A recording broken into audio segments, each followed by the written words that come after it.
lá. Próximo autor, Fontana. Roseli Aparecida Cação Fontana. O nome do livro, Mediação Pedagógica em Sala de Aula. Para o concurso pediram apenas a primeira parte, o primeiro tópico, que é a gênese social da conceitualização, ok? Então, a Fontana vai nos trazer toda a parte de mediação que o professor pode fazer em sala de aula para ajudar o seu aluno, ok? Vamos lá. Bom, a mediação pedagógica, né? O professor é mediador, então a mediação pedagógica exercida pelo professor consiste em ampliar a cultura do indivíduo, com o intuito de que ele possa intervir de modo crítico e atuante em sua realidade. Através da interação com outros indivíduos, consiga refletir e transformar seu cotidiano. Ou seja, mais um autor dizendo que nós, professores, somos mediadores e que nós temos que fazer com que o aluno construa o próprio conhecimento, que ele se torne crítico, né? Que ele construa o próprio conhecimento.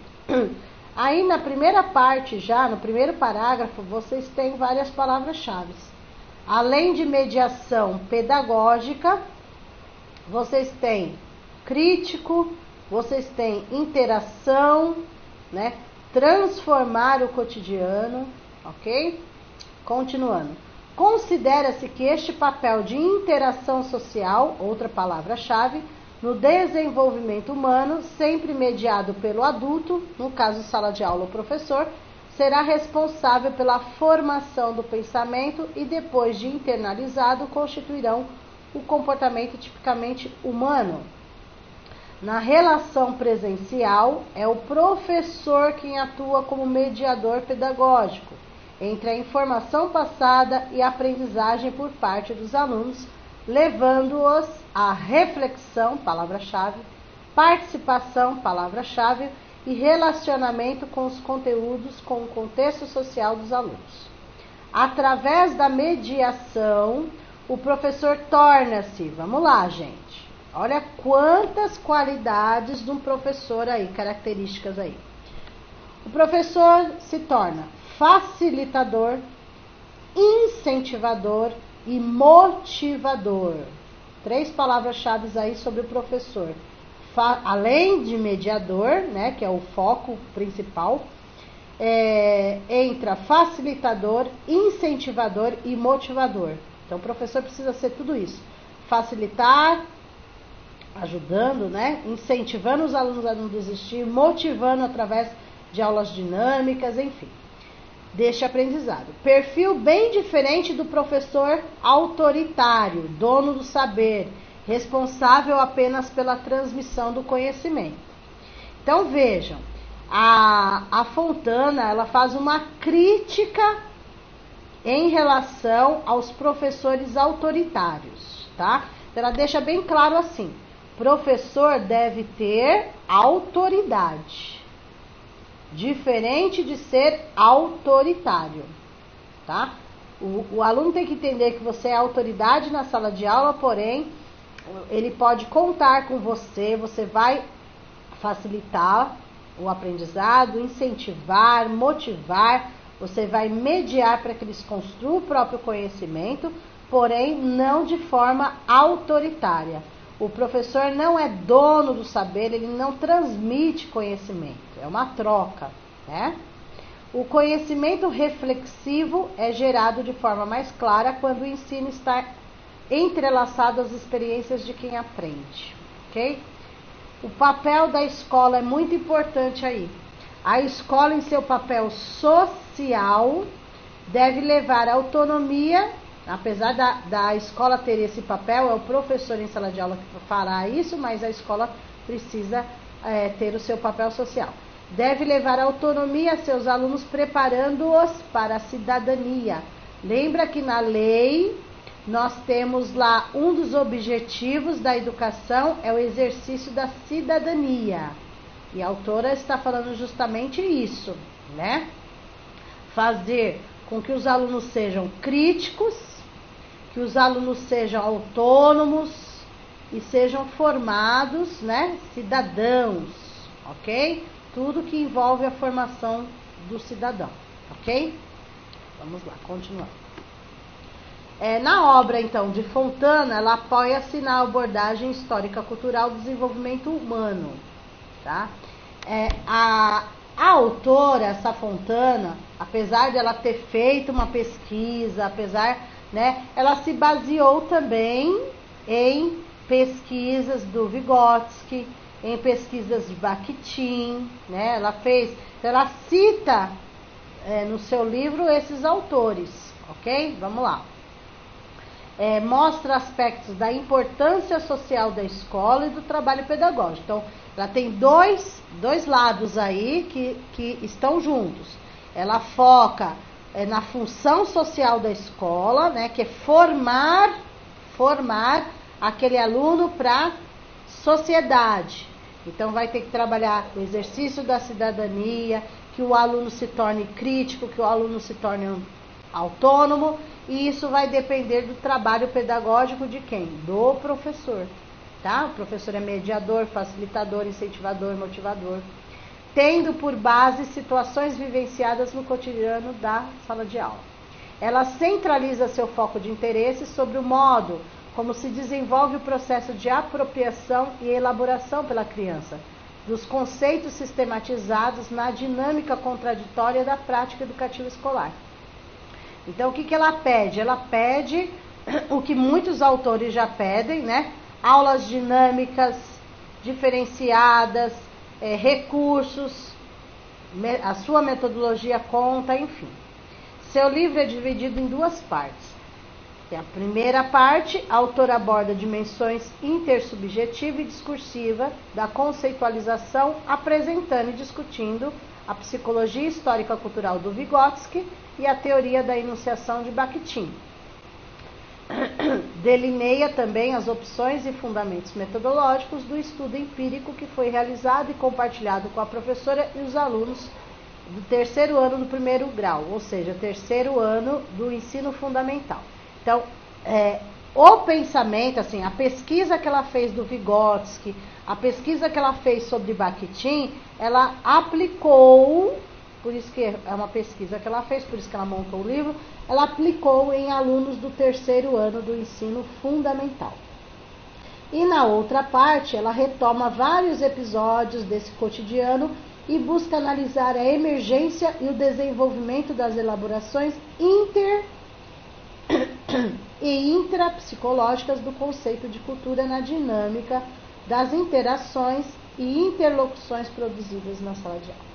Nessa análise, destaca-se o papel constitutivo do trabalho pedagógico nesse processo e a heterogeneidade de sentidos e de estratégias como característica fundamental. Então, não fiquem preocupados com palavras que ela coloca aí, palavras bem técnicas, né? Expressões bem técnicas, porque nas perguntas de concurso é bem claro, né, o pensamento que ela vem defender aí, que é justamente o foco é a mediação pedagógica, é o professor, tá? O que o professor pode fazer para que o aluno possa se desenvolver, né? Aprender e se desenvolver, tá? Resumindo, seu objetivo de mediação pedagógica em sala de aula é a verificação de como a prática educativa escolar mediatiza as elaborações da criança e o seu desenvolvimento e a atividade de elaboração conceitual da criança no contexto escolar. Ou seja, o foco dela olha a responsabilidade do profissional, do docente, em ser o mediador pedagógico. Então, ela joga a responsabilidade, apesar do aluno construir o próprio conhecimento, mas o aluno só vai construir esse conhecimento mediante o trabalho que ele fizer em sala de aula, que é essa mediação pedagógica. Lembrando, ele tem que ser facilitador, incentivador, motivador, para que a criança aprenda e se desenvolva, ok? Esse é o foco da Fontana, ok? Próxima autora. Muita gente, se vocês forem procurar, muita gente escreve de duas formas, né? A Zélia. É a Jófoli e Jófili, tá? Vocês vão encontrar as duas formas, mas é Jófili, ok? Mas tudo bem, não se preocupem com o nome, que na próprio enunciado da prova já vem o nome da autora, tá? A Jófili, ela não escreveu um livro, tá? Por isso que não aparece a capa do livro aí. Ela fez um artigo, ela publicou um artigo. Não é porque não escreveu o livro que não é tão importante quanto, ok? Então ela fez um artigo, né? Publicou um artigo que se chama A Construção do Conhecimento. Papel do educador, do educando e da sociedade. Ou seja, é um conjunto. Para construir o conhecimento, vai depender do professor, vai depender do que é dado para o aluno, e a sociedade em geral, equipe escolar, pais, tem que colaborar também nesse processo, ok? Vamos lá. Como se dá a construção do conhecimento? Então, a Jófili, ela pesquisou sobre Piaget e Vygotsky para tirar a conclusão dela. Então, vamos ver primeiro o pensamento e depois ela tira a conclusão dela. Apesar de Piaget e Vygotsky partilharem algumas crenças, algumas ideias, por exemplo, que o desenvolvimento é um processo dialético e que as crianças são cognitivamente ativas. Então foi provado que as crianças são ativas, basta o professor dar a cutucada, né? No processo de imitar modelos em seu mundo social. Eles divergem na ênfase sobre outros aspectos. Então, assim, tanto Piaget como Vygotsky, conforme as Jófili, eles querem crianças ativas no processo, não passivas, ativas. Então, os dois concordam com isso, Piaget e Vygotsky e a própria autora do artigo, ok? No primeiro aspecto, temos, por um lado, a convicção de que Piaget, de que o desenvolvimento, e essa parte de vermelho que é a parte importante, tá, gente? Que o desenvolvimento precede a aprendizagem, ou seja, conforme Piaget, primeiro vem o desenvolvimento, vem antes, tá? Para Piaget, o desenvolvimento vem antes que a aprendizagem. Primeiro a criança se desenvolve e depois ela aprende. Por outro lado, vem Vygotsky dizendo ao contrário. A aprendizagem pode anteceder o desenvolvimento, ok? Então, assim, resumindo essa parte aí que é importante, é sobre o pensamento da Jófili, sim, porém ela fez uma pesquisa nessa parte com Piaget e Vygotsky. Então, Piaget, 1, desenvolvimento, 2, aprendizagem, tá? Vygotsky, ao contrário, primeiro aprendizagem, 2, né? 1, aprendizagem, 2, desenvolvimento, tá? Enfim, todas as crianças vão ter o desenvolvimento e a aprendizagem, mas, conforme a pesquisa sobre Piaget, 1, desenvolvimento, 2, aprendizagem. Segundo Vygotsky, 1, aprendizagem, 2, desenvolvimento, ok? Mas, juntando, né, todos vão ter esses dois processos. Enquanto Piaget enfatiza a interação com os objetos, Vygotsky enfatiza a interação social.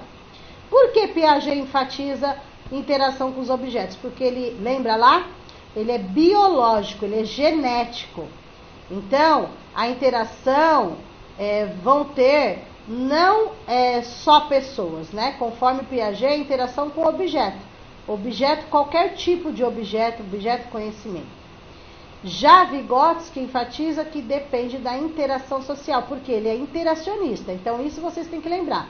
Piaget vai lembrar biológico, genético. E Vygotsky vai lembrar interacionismo, ok? Mas isso foi uma pesquisa feita pela autora para chegar no pensamento dela. Então, ela concorda com os dois. Né? Ela concordou com os dois. Senão ela não teria colocado também a ideia aqui, né? Agora é o foco da autora. Então, ela chegou à conclusão que ela pesquisou autores, né, que falam a respeito, e ela chegou à conclusão do que? Como pode o professor facilitar a construção do conhecimento? Lembra lá no nome do próprio artigo? Ela fala dessa construção do conhecimento. Então, o que o professor pode fazer para que o aluno faça essa construção do conhecimento? Ela é outra autora que vai defender o construtivismo, né? O enfoque construtivista aí. É dever do professor assegurar um ambiente dentro do qual os alunos possam. Então, ela também vai... Só um minutinho. Ela também foca no construtivismo e vai dar algumas ideias aí, sugestões para que o professor possa melhorar o seu trabalho. Então, ó, reconhecer e refletir sobre suas próprias ideias, né? Fazer uma reflexão sobre o seu trabalho, professor. Aceitar que outras pessoas expressem seu ponto de vista, lembrando que nem todos pensam da mesma forma, então deixar os alunos se expressarem, tá? E possam avaliar a utilidade dessas ideias em comparação com as teorias apresentadas pelo professor, tá? Então, refletir, aceitar ideias, confrontar no bom sentido, ok? Tudo tem um enfoque aí construtivista. Assim, o papel de um ensino crítico construtivista deveria considerar. Então, o que o professor deve considerar do seu aluno? O conhecimento prévio do aluno é importante e altamente relevante para o processo de ensino. Então, conhecimento prévio. Vou pegar as palavras-chave, né? Além do construtivista, conhecimento prévio. Depois, o papel do professor é ajudar o aluno a construir seu próprio conhecimento. Então, o professor como mediador aí. As estratégias de ensino devem ser planejadas, planejamento, para ajudar o aluno a adotar novas ideias e integrá-las com os conceitos prévios, conceitos prévios, né? Ou conhecimentos prévios. Qualquer trabalho prático é planejado para ajudar a construção do conhecimento através, deixa eu arrumar aqui,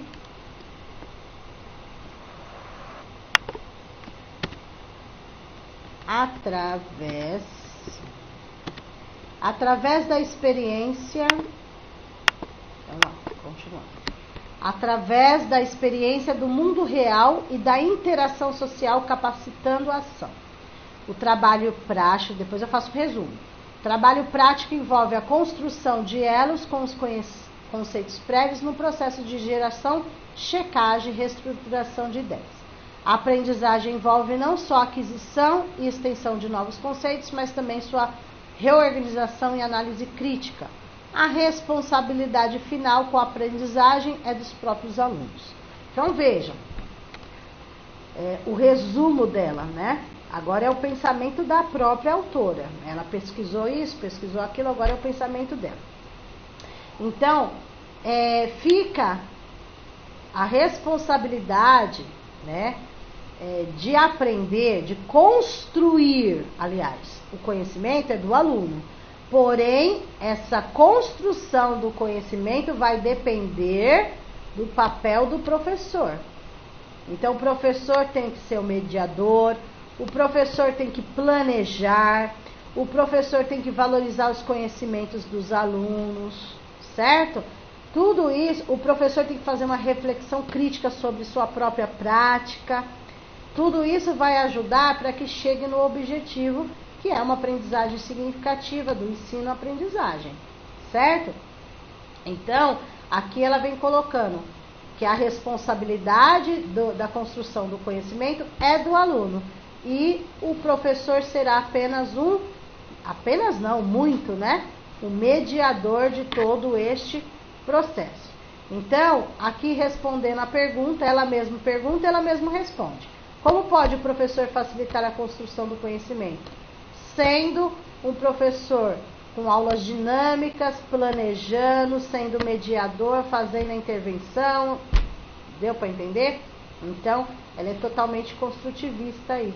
Ela defende essa parte construtivista. Não é tão diferente de outros autores. O pensamento bate aí com vários autores do concurso, né? Vários, ok? Vamos ver aqui um simulado aqui. Vamos lá. Joffoli, em A Construção do Conhecimento, papel do educador, do educando e da sociedade, defende que o ensino construtivista crítico procura transcender a transmissão de um conteúdo específico e se volta ao desenvolvimento do pensamento crítico do aluno, a partir da compreensão que toda pessoa merece dignidade, felicidade e de que é dever de todos lutar por esses objetivos. Então, aqui, gente, é a famosa historinha, a famosa contextualização, o enunciado da questão. Aí vem sempre, quem não quiser perder tempo lendo toda essa parte, vai direto na pergunta no dia da prova, certo? Eu li porque nós estamos treinando. A gente vai fazer muito disso nos treinos mesmo, né? Uma prática docente que não atende ao compromisso de uma construção crítica do conhecimento tratada por Joffoli. Aqui tá errado, né? Deixa eu arrumar aqui, gente. O pessoal pega isso e erra ali. Apesar que não precisa... Lá já vai ter o nome, né? Mas aqui tem que arrumar. Tá. Apesar que... Tá. Vamos lá. Então, todas têm a ver com o que Joffoli defende, tá? Todas têm a ver com o que Joffoli defende. Porém, apenas uma questão, uma alternativa, não tem a ver com o que ela defende. Lembrando que ela é construtivista, né? Vamos lá. Uma prática docente que não atende ao compromisso de uma construção crítica do conhecimento, tratada por Joffoli. É aquela que apoia os alunos na expressão dos seus conceitos e na valorização do próprio conhecimento e dos colegas. B. Torna a aprendizagem significante, emancipatória e comprometida com o bem-estar coletivo.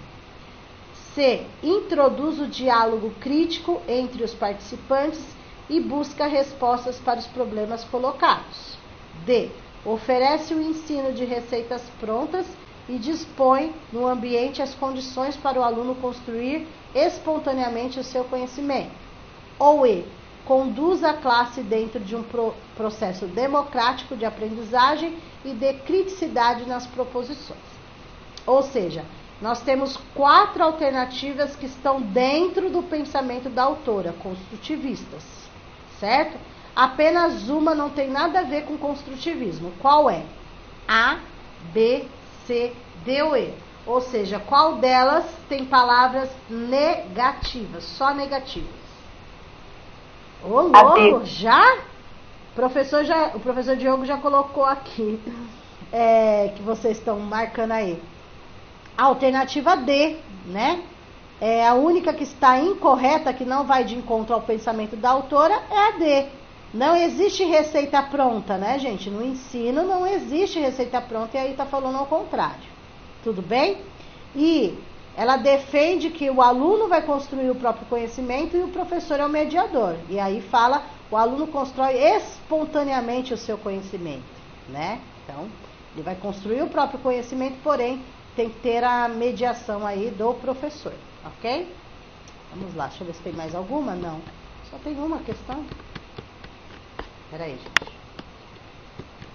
Só tem uma. E por último, vai passar uns minutinhos, mas tudo bem. Reflexões sobre a alfabetização. Normalmente, da Emília Ferreiro, né? Famosíssima em concurso público. Normalmente, eles colocam em concurso público a psicogênese da língua escrita, né? Que a Ferreiro escreve junto com a Ana Teberoski. Se eu não me engano, Ana Teberoski. Porém, no concurso de vocês só pediram reflexões sobre a alfabetização. Mas eu incluí algumas coisas que eu acho importante também para vocês relembrarem, tá?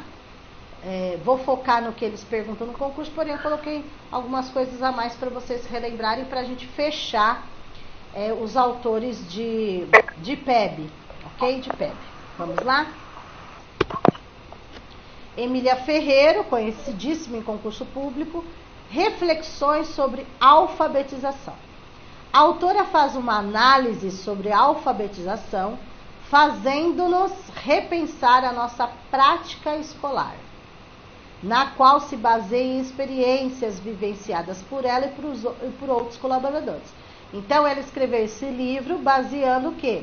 Na própria experiência, na tese que ela defendeu para escrever o livro. Foi pesquisas que foram feitas em várias escolas, ok?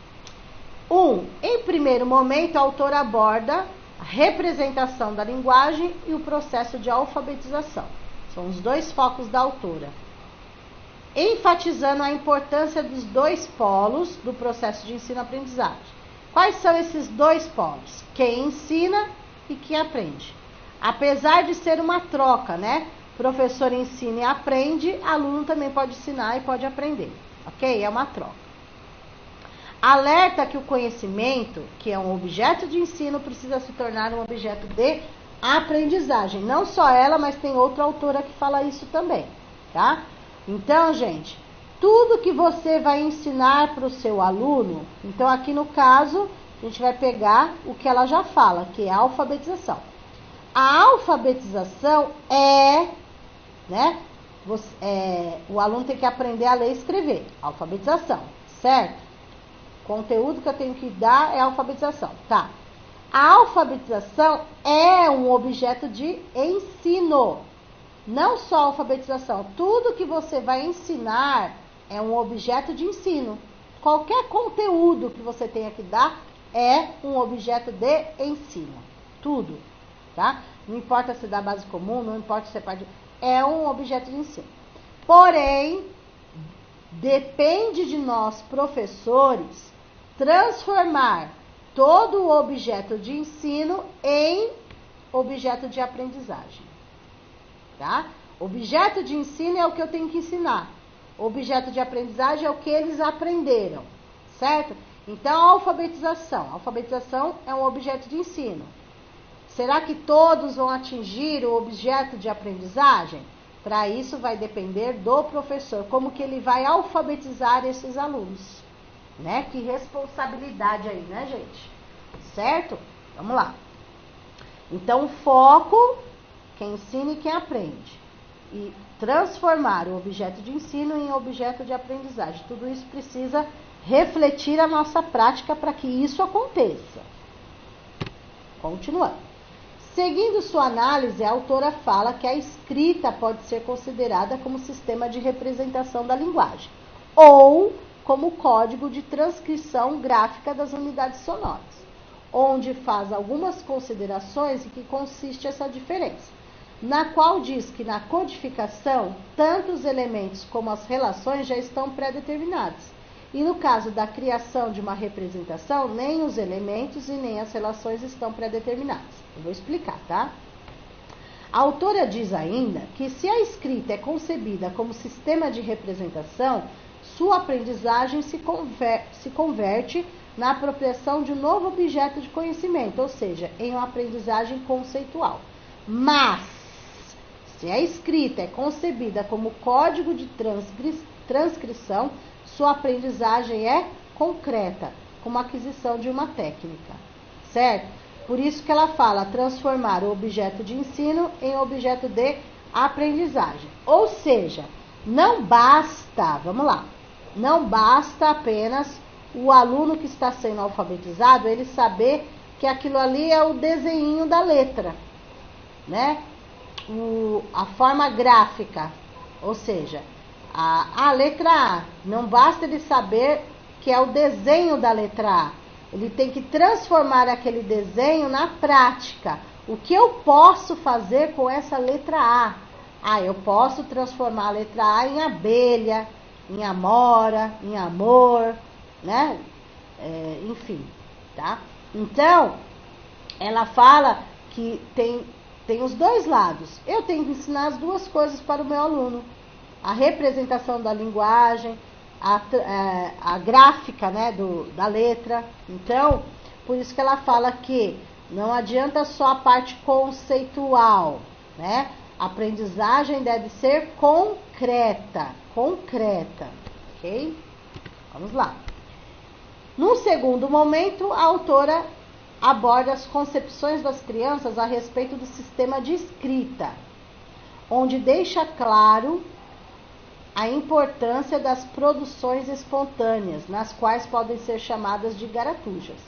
Então, a autora também vai defender, professor, quando a criança está na fase de alfabetização, não podemos, primeiro, verificar erros ortográficos, né? Segundo, deixá-los produzir espontaneamente, que serão as garatujas, porque as crianças estarão na fase pré-silábica, né? Então, vai ter garatujas, mas é a partir dali que ela vai começar a aprender as concepções.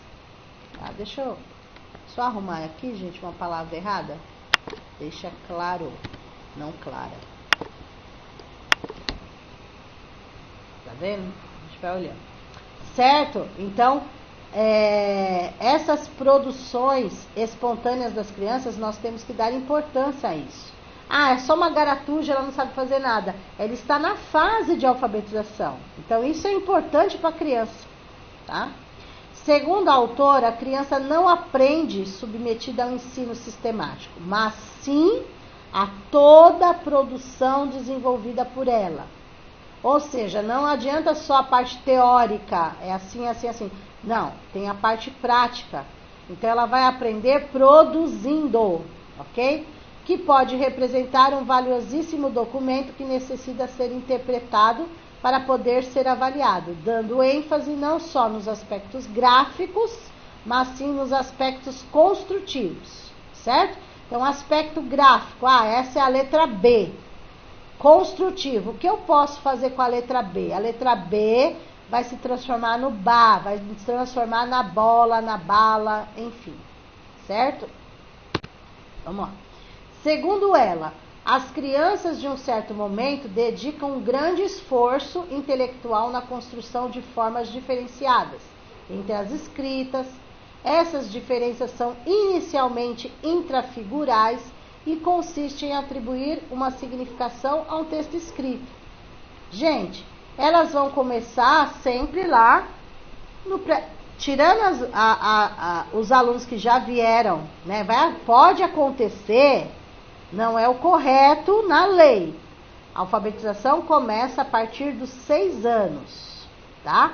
Na lei fala que não pode pular etapas, mas, né? Muitas crianças podem ter aprendido, podem ter sido alfabetizadas em casa ou em escolas particulares que normalmente fazem isso, enfim, tá? Mas aqui é de uma forma geral. Então, as crianças vão vir para começar a ser alfabetizadas no modo geral. Então, claro que elas vão começar no pré-silábico, elas vão começar na garatuja, elas não sabem associar ainda letra, número, nada disso. Certo? Tais critérios se expressam pelo eixo quantitativo, onde se atribui o mínimo de 3 letras para que a escrita diga algo. Então, as crianças, elas não vão ter a qualidade, elas vão começar pela quantidade, elas não sabem ainda sílaba, essas coisas, né? E sobre o eixo qualitativo, como a variação interna pode ser interpretada, ou seja, se o escrito tem o tempo todo a escrita, não pode ser interpretado. O passo seguinte se caracteriza pela busca de diferenciações entre escritas para dizer coisas diferentes. Começa assim a busca difícil e muito elaborada de modo de diferenciação que resulta ser interfigurais. Tudo isso que ela está falando aqui, a gente vai resumir, tá, gente? Fiquem tranquilos. Nada mais é, tudo isso que ela está falando, nada mais é do que chegar nas fases, nas hipóteses silábicas. Pré-silábico, silábico, silábico alfabético, alfabético. Dentro do silábico, silábico sem valor e silábico com valor. Tudo que ela está falando aqui vai chegar a este resultado, ok? Neste sentido, as crianças exploram critérios que lhes permitem, às vezes, variações sobre o eixo quantitativo, variando a quantidade de letras de uma escrita para outra, às vezes o eixo qualitativo variando o repertório de letras e até mesmo o posicionamento dessas sem modificar a quantidade. Ela está explicando todo aquele processo, né, a gente vai focar depois, todo aquele processo que as crianças passam de uma hipótese para outra. Só que ela não está dando ainda os nomes, né? Ok? Ao passar por todo esse processo, a criança começa por descobrir que as partes da escrita, suas letras, podem corresponder a outras tantas partes da palavra escrita, sílabas. Aí sim. Então, toda aquela parte lá que nós vimos, ele estava falando da parte, até vou colocar aqui, ó.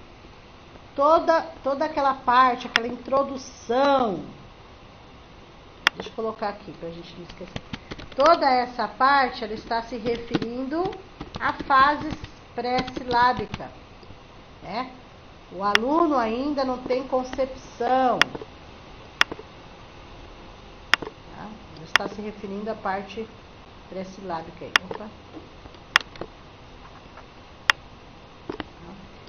Se referiu à parte pré-silábica, todo aquele conceito. Até chegar, claro. Aqui começa a melhorar, né? Nós estamos falando de alfabetização. Então, toda aquela parte, aquela teoria toda se refere a pré-silábico. Ele não associa nada, mistura quantidade, aquela coisa toda. Agora, a partir daqui, inicia-se, então, um período silábico, onde permite obter um critério geral para regular as variações na quantidade de letras que devem ser escritas. Então, lembrando que dentro do silábico nós temos sem valor, que ele está saindo do pré-silábico. Quando ele sai do pré-silábico, ele vai para o silábico sem valor. Saiu do sem valor, ele vai para o silábico com valor, ok?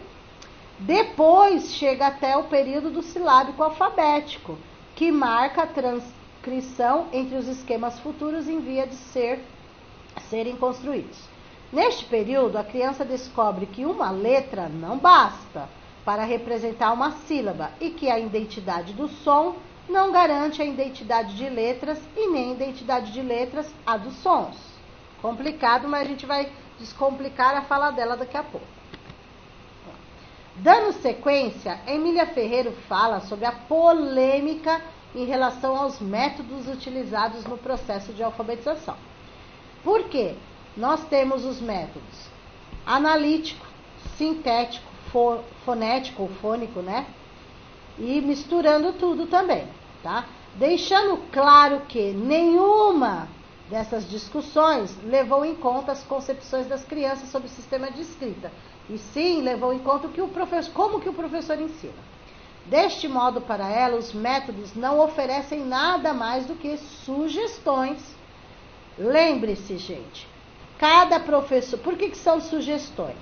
Porque cada professor vai utilizar o seu método de alfabetização, a sua didática, a sua metodologia, suas estratégias, seus recursos.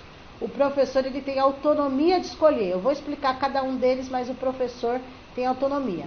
Então, a Emília Ferreiro fez a pesquisa, chegou a estas conclusões, porém ela deixa claro que o professor tem autonomia, por isso que ela fala sugestões. Ok? O professor pode escolher o método analítico, que eu vou explicar. O professor pode escolher o método sintético, pode misturar só o fonético, enfim, vou explicar, tá? Afirma ainda que o método não pode criar conhecimento e que nenhuma prática pedagógica é neutra. Todas estão apoiadas em certo modo de conceber o processo de aprendizagem e o objeto dessa aprendizagem. Ou seja, não importa o método que você utilize, desde que você consiga alcançar o processo de ensino-aprendizagem, ou seja, alcançar o seu aluno, alfabetizar o seu aluno. A autora cita 3 dificuldades principais que precisam ser colocadas. Então, conforme a pesquisa da autora, ela verificou essas dificuldades nas crianças, tá? E pesquisou professor, pesquisou criança, enfim. A visão que um adulto já alfabetizado tem do sistema da escrita, tá? Então, o adulto já é alfabetizado, ou seja, o professor já é alfabetizado, o pai em casa, a mãe, a maioria é alfabetizado. Então, eles têm uma visão, mas para o aluno que está começando a aprender agora, a visão deles é totalmente diferente. Nós temos que acompanhar a visão deles para chegar até a nossa, deu para entender? Então, ó, um dos problemas que ela levantou foi esse. O outro, a confusão entre desenhar e escrever letras. Nessa fase de alfabetização, a criança está totalmente perdida ainda, né? No início ela vai estar perdida, porque ela vai misturar mesmo. Um desenho para ela, no início ela não vai saber diferenciar. Uma letra, um número, um desenho, para ela é tudo igual. É uma forma de escrever, certo? E o terceiro problema que ela levantou, a terceira dificuldade, é a redução do conhecimento do leitor ao conhecimento das letras e seu valor convencional. Tudo é questão de chegar até ser alfabético. A criança vai passar por 4 fases, 5 fases, né? Vamos lá. Pois, segundo ela, uma vez estabelecidas essas dificuldades conceituais iniciais, é possível analisar a prática docente em termos diferentes metodológicos. Tá? Ou seja, o professor, através de escolher o melhor método de alfabetizar o seu aluno, às vezes numa sala de aula não vai poder usar um único método. São crianças diferentes, então ele vai ter que misturar os métodos normalmente, tá? É isso que a gente vai ver daqui a pouco. Conclui, após dar ênfase em cada assunto acima citado, que um novo método não resolve os problemas, mas sim que é preciso reanalisar as práticas de introdução da língua escrita. Então, muitas das vezes, conforme Ferreiro, não é nem o método que você utilizou, não é nem o método que você escolheu para alfabetizar, mas a forma que você está utilizando aquele método, a forma como você está preparando a aula, a forma como você está levando isso para eles, qual é a dinâmica, né, de todo o processo. Vamos lá. Em seguida, a autora fala sobre a compreensão do sistema de escrita, onde afirma que a leitura e a escrita têm sido tradicionalmente consideradas como objeto de uma instrução sistemática. Todavia, através de pesquisa, a autora possui uma outra visão. Para ela, as atividades de interpretação e produção da escrita começam antes da escolarização. A aprendizagem se insere em um sistema de concepções previamente elaboradas e não pode ser reduzida a um conjunto de técnicas perceptivo-motor. Diz ainda que a escrita não é um produto escolar, mas sim um objeto cultural. Então, ela deixa claro que o aluno, muitas vezes, pode vir com esse conhecimento de fora, em casa. Ainda mais se a mãe incentivar, né?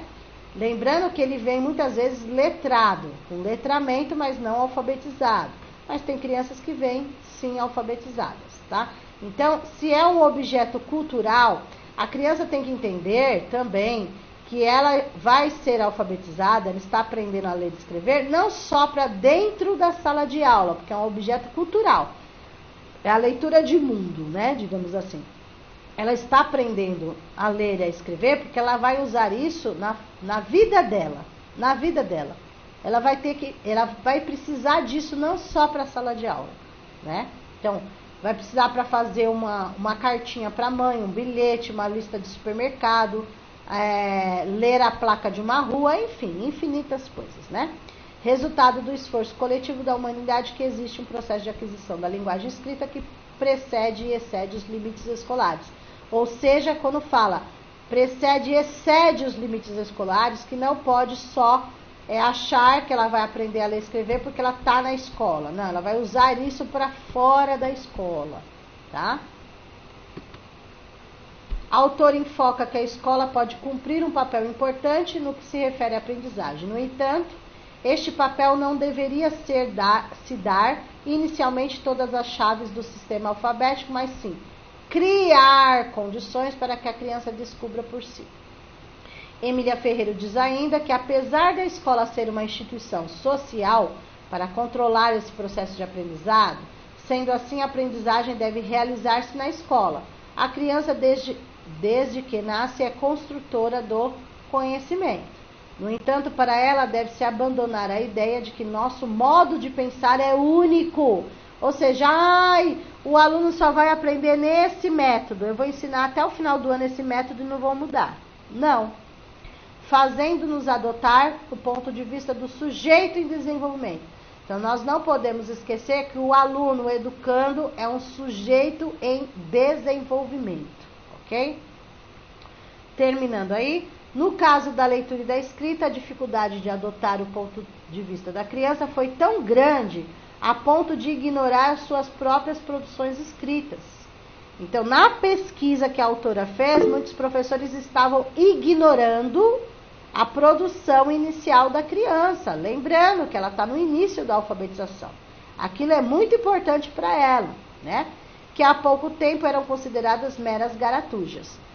Então, aquelas garatujas, conforme Ferreiro, é para ser considerado uma produção escrita da criança. Nós temos que analisar aquelas garatujas para ver o que o aluno quis passar com aquilo. Todavia, existe uma série de passos ordenados antes que a criança compreenda a natureza do sistema alfabético de escrita, e que cada passo caracteriza-se por esquemas conceituais específicos, cujo desenvolvimento e transformação consistem em um principal objetivo de estudo. A autora deixa claro a sua... Eu não posso ver nada assim. A autora deixa claro a sua preocupação com o desenvolvimento da leitura escrita, tanto pelo lado teórico quanto pelo lado prático.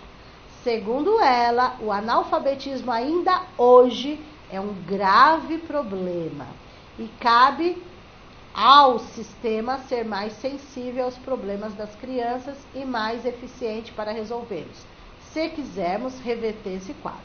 Demonstra ainda sua atenção às crianças que tiveram possibilidades limitadas de estarem rodeadas por materiais escritos e de serem seus usuários. Vamos só focar aqui agora no que interessa, porque eu vou ter que explicar a outra parte, tá? É necessário que as crianças mantenham contato desde cedo com informações das mais variadas procedências. Veja, o que ela pede? Para as crianças terem acesso a estes materiais: cartazes, embalagens, livros, revistas. Sendo assim, a criança não entra na escola sem nenhum conhecimento, né? Então, que os pais também incentivem as crianças em casa, né? Ter esse material em casa, tá? É necessário entender que a aprendizagem da língua escrita é muito mais do que a aprendizagem de um código de transcrição. É muito mais do que a transcrição. É a construção de um sistema de representação, ok? Vamos lá. Agora sim, chegou na parte importante. Professores, conforme a Emília Ferreiro, agora vem a explicação, tá? Conforme a Emília Ferreiro, você, professor, vai escolher qual o método de alfabetização para o seu aluno. Sua sala de aula, né? São vários alunos. Mas é uma sugestão, não que você tenha que seguir um ou outro. Você pode seguir um, pode seguir outro, pode misturar. Tudo vai depender da realidade da sua sala de aula, tá? Mas, segundo a pesquisa da Emília Ferreiro, existem esses 3 métodos de alfabetização: analítico, sintético e global. São 3 métodos de alfabetização, como sugestão que ela dá, tá? Qual que é o analítico? Tá? Vamos lá. Não, tem alguma coisa errada aí. Espera aí, gente. Deixa eu arrumar aqui. Tá ao contrário. Tá ao contrário. Aqui é sintético. Deixa eu arrumar, tá? Troquei as palavras aí. E aqui é o analítico. Depois vai errado aí. O pessoal me mata. Bom, vamos lá. Existem 3, né? Não importa a ordem: sintético, analítico e global. O sintético, nós consideramos ele o método mais simples, conforme a Emília Ferreiro, tá? É o mais simples, mais conhecido também, tá? Tem professores que vão escolher alfabético, tá? Eu vou alfabetizar meus alunos no modo sintético. Dentro do sintético eu vou escolher o alfabético. O alfabético são aqueles professores que alfabetizam começando com letras do alfabeto, né? A, B, C, D, tal. Segue essa sequência. Dentro do sintético, que é considerado o método mais simples, tem professores que escolhem o silábico. que eu começo alfabetizando já pelas sílabas, tá? Vamos lembrar aí da cartilha Caminho Suave. Eu passei por ela, fui alfabetizado com ela, então foi o método silábico aí, né? Alfabético, depois misturando silábico. Então aí são sílabas. Tem professores que escolhem o fonético. Eu conheço várias professoras que começam alfabetizando com os sons, né? Sons das letras, som das sílabas, mas começa com as letras. Então, o sintético é considerado simples, alfabético, silábico e fonético, ok? Vamos lá. O outro método de alfabetização é conhecido como analítico. Analítico é considerado o mais complexo, mais difícil que o sintético, tá? Quais são? Tem professores que começam a alfabetizar pela palavração, ou seja, por palavras inteiras. Tem professores que escolhem setenciação, ou seja, começa alfabetizando já com as frases. E tem professores que já começam com textos pequenos, tá? Textos pequenos, ok? Por exemplo, vou dar um exemplo aí do analítico. Paulo Freire, quando foi trabalhar a alfabetização aí com a EJA, Educação de Jovens e Adultos, ele citou este exemplo, tá? Ele começou com a palavração. Ele escolheu o método analítico e escolheu a palavração. Então, ele começou de baixo para cima. Então, ele começou, por exemplo, palavra tijolo, que é o analítico palavração, ok? Aí, através da palavra tijolo, aí ele trabalhou o som, depois ele trabalhou sílaba, depois ele trabalhou letra, foi dividindo. Ele pegou a palavra inteira, tijolo, depois ele dividiu a palavra tijolo, tijolo.